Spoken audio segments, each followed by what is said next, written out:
welcome back to my channel. So earlier this month I went through a declutter of my makeup and I opened this one drawer and realized that it was filled with amazing eyeshadow palettes made by YouTubers that I regret buying. I kind of just want to go through them all. It feels a little weird to reach for, especially when you make content on YouTube. First up, we have the Shane Dawson and Jeffree Star Conspiracy Palette. I woke up so early on launch day to get this palette, and I love this palette. I had so much fun using it, especially because I felt so invested in the story of this palette. We all saw the docu-series. We all fell for it. I can't believe I fell for it. Usually I'm not so down to go with the bandwagon, but this time I was. And I feel kind of dumb, but I mean, the packaging is amazing. And even opening it up, I thought I was gonna get a little more giddy, but it's left me such a sour taste in my mouth. I did get plenty of use out of this. Off camera, I'll use any of these palettes that I'm about to mention because like I said, I already paid for them, and it would be even dumber of me to burn these, break these, or damage them because I would only be doing myself a disservice. This is going in no order, I promise. But the next one that we have on here is the Tati Beauty palette. Oh, this is such a beautiful palette. The eyeshadows in here are extraordinary, and I just love the different options of textures in here. It's like I'm getting closure with these palettes or something. I feel like we've all gotten so invested into these YouTubers and we put money in their pockets. We support them 100%, but it's just time and time again, except for like a handful of people that I've seen not go down a drama-filled life. And it's not little drama. It's like, it just doesn't seem real. What they do to each other for fame, for power, for money. And the next palette I'm gonna talk about is Lies and Deceit. And I know she's probably working on herself. I don't keep up with her as much anymore because someone lies to you, it doesn't feel good.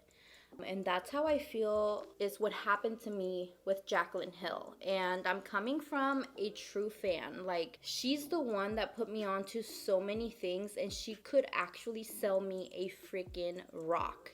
Like, she could put her name on it and I would buy it. I have an entire container filled with Jaclyn Hill collaborations, and now I don't use any of them because I feel like something went down after every single launch. It was just like I felt lied to time and time again. This is the Jaclyn Hill palette. This is a video that I don't believe I ever posted a video on this palette. I used it so many times off camera. I didn't even try to get the lipsticks because by that time I had been so disappointed of the that's what should be in here. Give me a sec. The Vault collection.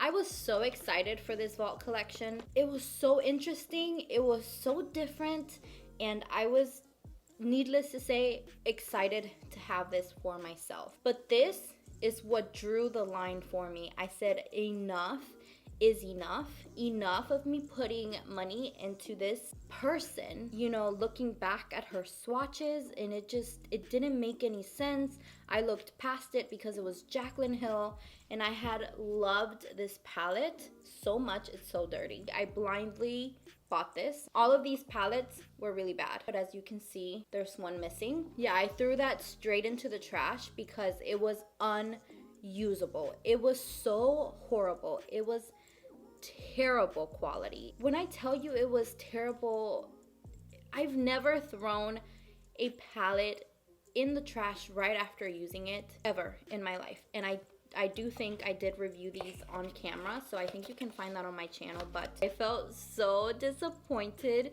and so lied to. I felt so dumb because time and time again I have supported this lady. I'm sure she's working on herself. I'm not trying to bring up the past, but I'm just saying these are things that I regret buying. Mini controversy goes hand in hand with the Conspiracy palette. I don't think I even used it. I only swatched it. This is a good palette. Look at these shades. This palette is so good.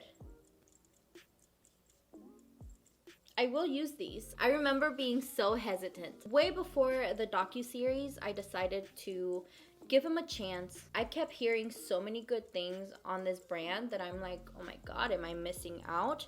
So I feel like FOMO and people requesting it on my channel is what made me start buying Jeffree Star cosmetics. But I do regret anything that I own from Jeffree Star. James Charles palette. I jumped on this so hard. I did get such great use out of this. So many amazing shades.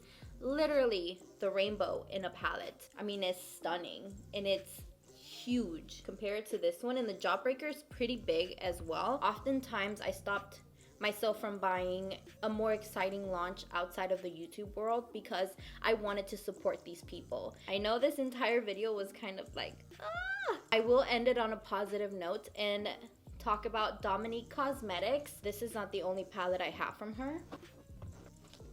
I think I have more things from her, but this brand is doing it right. This is Kristen Dominique's brand. I am obsessed with everything she launches. Every launch, I feel like she's outdoing herself more and more. Look at that. That is Latte too. See, things like this make me so happy. The Sweater Weather mini palette. This was so cute. And this one, ooh, this one's amazing. This is Rustic Glam. Look at those shades. You know, we should all support people like this. Her brand is so underrated. It hurts my soul. On that note, thank you guys so much for joining me in this video. I feel like I got some closure on these palettes, and I will see you guys tomorrow.